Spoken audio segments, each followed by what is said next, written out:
This is an R2E2 mango from my local grocer. My goal for this series is to find all the fruit I can get my hands on and to show you that even boring fruits can be interesting. So I'm going to show you how to cut it and make it yummy, and it's not with some shitty mango smoothie you see everywhere. In Queensland, Australia, there was a research facility and scientists bred two subjects together, Bowen and Kent, that birthed this mango in 1991. See, I bought these mangoes at my local grocer. Despite being in season, these were not cheap at $6 a piece.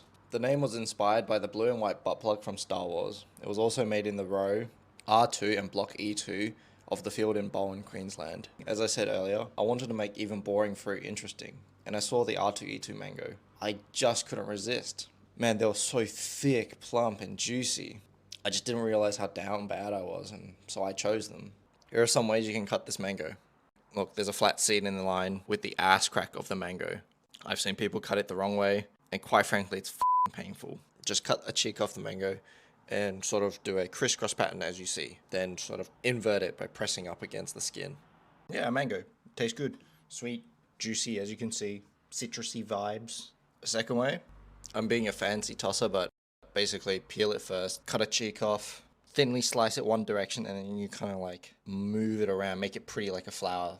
BS like that. Okay, lastly, after you trim off the mango seed with all the flesh, suck on it. Or what I did was cut a cheek off, slice it into lengthways of a cheek, put the skin side down, and sort of press the knife against the skin and cut it all off like that. Similar to how you might do a fish. It goes well with tahini, nice and salty, spicy, sour. I'm just trying to see if, those mango hacks you see at work any well, but, when you use the cup to scoop out the flesh, it works okay, but the outside flesh becomes kind of all mushy.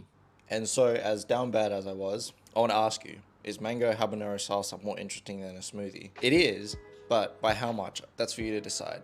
I used 3 mangoes, I cut it up into tiny little bits, all the flesh, half a red onion, chopped up tiny, 2 seeded roasted habaneros. That's up to you how much you want to put in, how spicy you want it to be.